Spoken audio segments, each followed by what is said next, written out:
Selamat datang ke kumpulan Selamatkan Tapir Malaya. Nama saintifiknya ialah Tapirus indicus. Kuilikannya ialah warna badan hitam dan putih. Anaknya berjalur kuning dengan warna coklat. Jangka hayat mereka ialah 30 tahun hingga 35 tahun. Habitat mereka ialah di dalam hutan hujan tropika di semenanjung Malaysia. Populasi 700 hingga 800 ekor. Berdasarkan graf ini, tapir Malaya mengalami kehilangan habitatnya, iaitu hutan semula jadi dan teruk.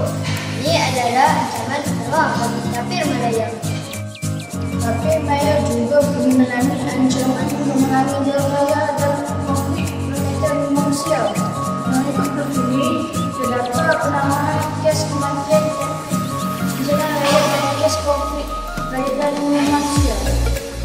Maka perlindungan terhadap tapir sangat penting. Antaranya ialah Akta 176 Akta Pemeliharaan Kehidupan Liar 2010 di antara bangsa. Kita ada situs dan delik 1. Mana-mana orang yang memburu atau melakukan kehidupan liar dan dilindungi sepenuhnya didenda atau dipenjarakan.